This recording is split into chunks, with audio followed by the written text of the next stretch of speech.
मुंब्रा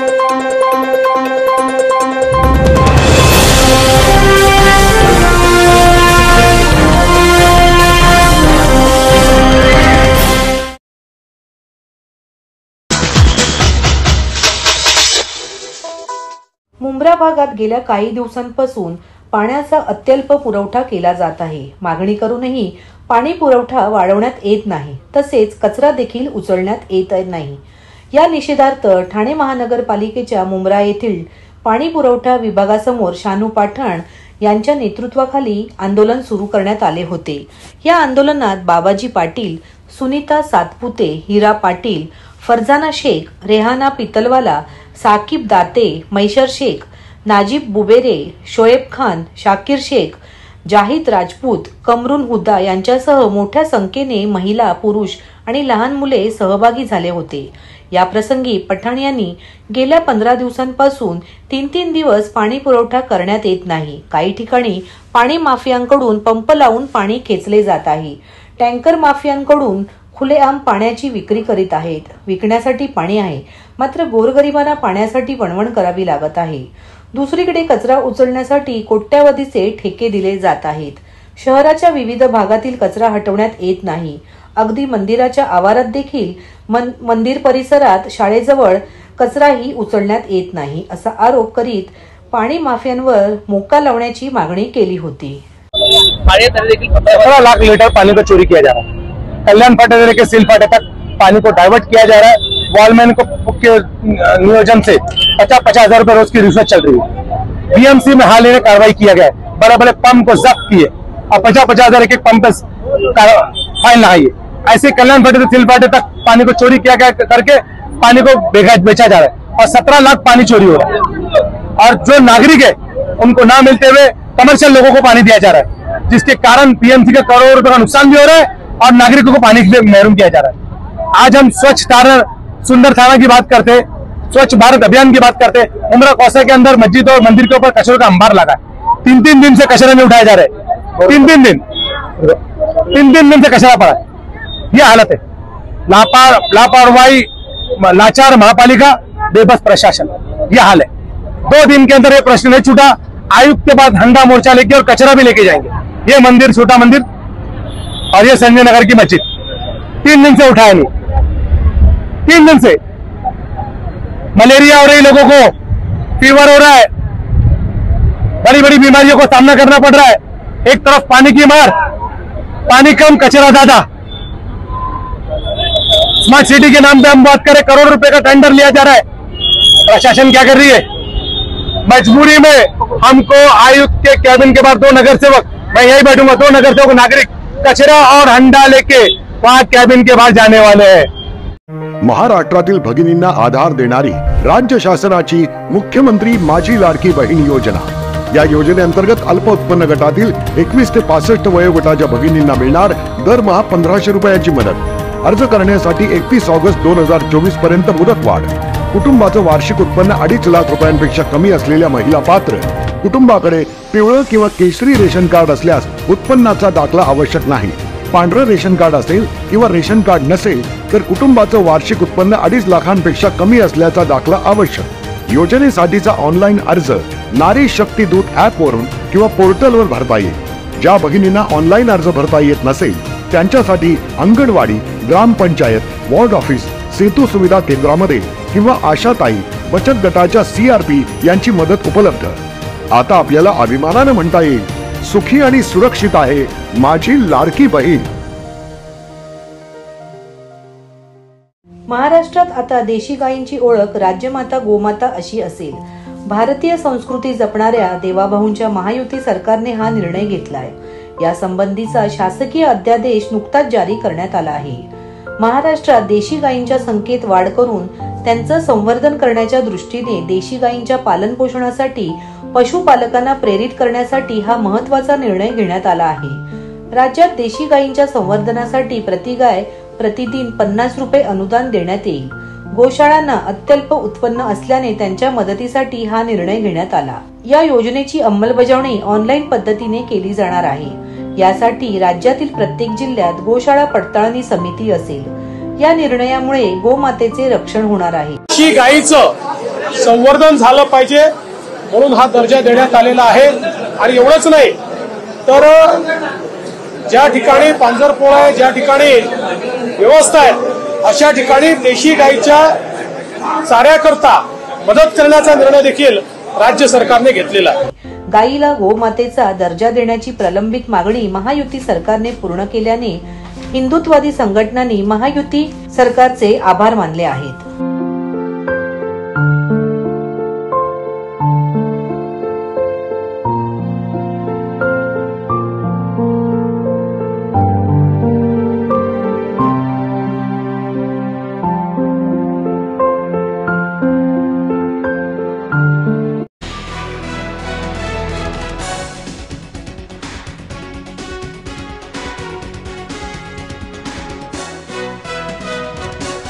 गाय ही आपल्यासाठी पूजनीय आहे। तिच्या गर्भात 33 कोटी देवांचा वास असतो। राज्य सरकारच्या या निर्णयामुळे राज्यभरात गायीचे पूजन करण्यात येईल। तसेच तिच्या देखभालीसाठी राज्य सरकारने अनुदान देण्याचा निर्णयही घेतला असून त्यामुळे गोमातेचे जतन केले जाईल। राज्य सरकारने देशी गायीला राजमाता गोमाता म्हणून मान्यता दिल्याचा महत्त्वपूर्ण निर्णय घेतला। याबद्दल पूर्वेश सरनाईक यांनी मुख्यमंत्री नामदार श्री एकनाथजी शिंदे साहेब यांचे मनपूर्वक आभार मानले। राज्यभरात युवा सैनिक गोशाळांना भेट देऊन ते गोमातेचे पूजा करतील। तसेच या शासन निर्णयाची प्रत गोशाळांना देण्यात येईल। युवा सेनेच्या माध्यमातून या शासन निर्णयाची जनजागृती राज्यभरात करण्यात येईल, अशी माहिती पूर्वेश सरनाईक यांनी दिली।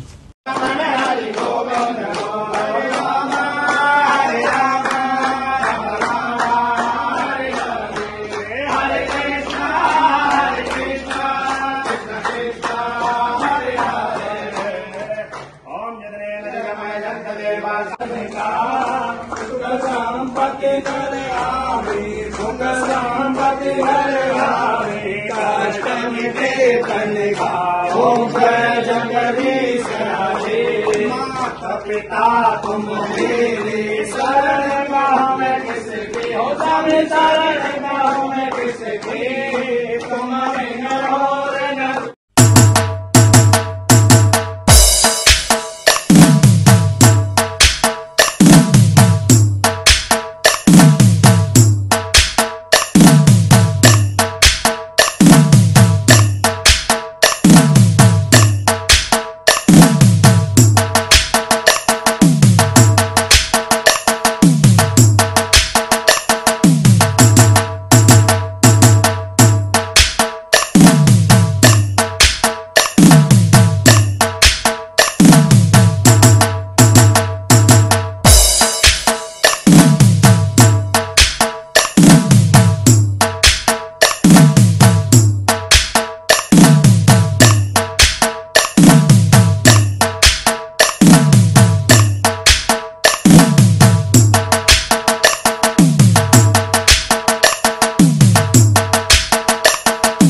ठाणे शहरातील वर्तकनगरच्या पावन नगरीत यंदा शारदीय नवरात्र उत्सवासाठी तिरुपती बालाजी मंदिराचा देखावा साकारण्यात येत आहे।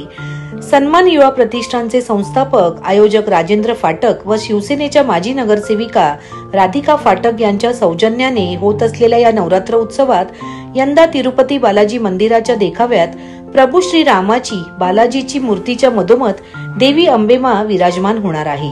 त्यामुळे भाविकांना भक्तीचा त्रिवेणी संगम अनुभवता येणार आहे।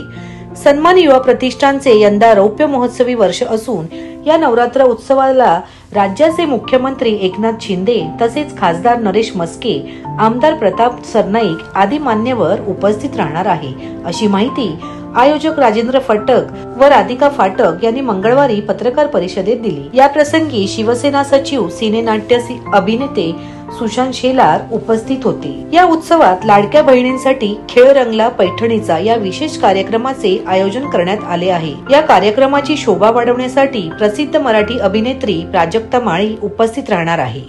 यावर्षी दरवर्षी नवरात्र आपल्या इथे जोरातच होतो, पण यावर्षी 25 वर्ष असल्यामुळे यावर्षी जोरात आणि धूमधडाक्यात नवरात्र उत्सव, देवीचं दर्शन प्रसाद आणि सगळं चांगल्या प्रकारे साजरा होणार आहे। मी बालाजी भक्त असल्यामुळे यावर्षी माझी एक इच्छा होती की बालाजी मंदिरात आपली देवी बसावी आणि बालाजी पण बसावे आणि श्रीराम पण बसावे, आणि त्याप्रमाणे देवीने माझ्याकडून ते करून घेतलंय। आपल्या इथे बघाल की बालाजीचं मंदिर बनवलेलं आहे, आपली देवी बसणार आहे, बालाजीसाठी वेगळं मंदिर आहे, श्रीरामासाठी वेगळं मंदिर आहे आणि त्यांची पूजा अर्चा सर्व एकदम चांगल्या प्रकारे होणार आहे. आणि उत्सव आपला जोरात चालू होणार आहे. म्हणजे त्या ठिकाणी फॅन्सी डे स्पर्धा आहे, त्याच्यानंतर माता की चौकी आहे, त्याच्यानंतर रील स्पर्धा आहेत. अशा विविध स्पर्धा आपण त्या दिवशी म्हणजे 9 दिवस ठेवलेले आहेत. आणि सर्व आपले पॉलिटिकल आमचे सर्व पाहुणे सगळे आमचे आहेत. आमचे गुरुवर एकनाथजी शिंदे साहेब यांच्या मार्गदर्शनाखाली आणि जिल्हा प्रमुख नरेशजी मस्के खासदार आणि प्रताप सरनाईक साहेब त्यांचं पण अमूल्य मार्गदर्शन कायम असतं आणि ते नेहमी करत असतात. त्यांच्यात मार्गदर्शन एवढं आपण 25 वर्ष आपण पूर्ण केलं आणि एवढ्या चांगल्या प्रकारे आपण देवीचा उत्सव साजरा करतोय. आपण सन्मान युवा प्रतिष्ठानच्या माध्यमातून महिला स्त्रीचा सन्मान असं आपण एक कार्यक्रम ठेवणार आहे. त्या दिवशी आपण 7 ते 8 महिलांचा या ठिकाणी आपण सन्मान ठेवणार आहे. ते आपले महाराष्ट्राचे मुख्यमंत्री त्यांच्या हस्ते हा सगळा कार्यक्रम ठेवणार आहे. त्यांच्या हस्ते आपण त्यांना पुरस्कार देणार आहोत, जेणेकरून त्यांना अजून प्रेरणा आपण आपल्या माध्यमातून देऊ शकतो की ते त्यांच्या आतापर्यंत त्यांनी जे काय कामं जे काय केली आहेत त्याच्यामधून त्यांना अजून ऊर्जा म्हणून अजून ते पुढे इतर महिलांना ते एक मार्गदर्शन म्हणून त्यांचं एक नाव होईल आणि इतर महिला देखील त्यांना बघून अजून प्रोत्साहित होऊ शकतात. त्याचबरोबर महिलांसाठी आपण वेगवेगळे कार्यक्रम या कार्यक्रमामध्ये आपण राबवतच असतो. त्यामुळे महिलांना जास्त महत्व नवरात्राच्या माध्यमातून आपण देतो, कारण महिलांचा जास्त सहभाग आपण नेहमीच बघतो. नवरात्राची देवी आणण्यापासून देवी सजवण्यापासून देवीची आराधना, तिची पूजा आणि देवीची विसर्जन याच्यामध्ये महिलांचा सहभाग नेहमीच असतो. त्यामुळे महिलांना नेहमी मी प्रोत्साहन माझ्या याच्या माध्यमातून नेहमीच मी करत असते. धन्यवाद. यावर्षी सन्मान युवा प्रतिष्ठानच्या वतीनं सन्माननीय राजेंद्र फाटक आणि सन्माननीय नगरसेविका राधिका फाटक यांनी आयोजित केलेला सन्मान दांडिया 2024 आयोजन भव्य दिव्य स्वरूपात आपल्याला ठाण्यात वर्तकनगरमध्ये पाहायला मिळणार आहे. आणि सगळेच ख्यातनाम कलाकार, ख्यातनाम गायक या आपल्या दांडियामध्ये सहभागी होताना तुम्हाला दिसतील. मग तो रोहित राऊत असेल, मयूर सुकाळे असेल, आनंदी जोशी असेल, सावनी रवींद्र असेल, असे खूप गायक या आपल्या दांडियामध्ये आपली कला सादर करणार आहेत. त्याचबरोबर प्राजक्ता माळी ही भोडला ज्या दिवशी आहे त्या दिवशी इथे महिलांना शुभेच्छा देण्यासाठी आणि देवीचं दर्शन घेण्यासाठी इथे उपस्थित राहणार आहे. आणि सगळेच मराठी कलाकार त्यांचा गौरव इथं सन्मान युवा प्रतिष्ठानच्या वतीनं करण्यात येईल.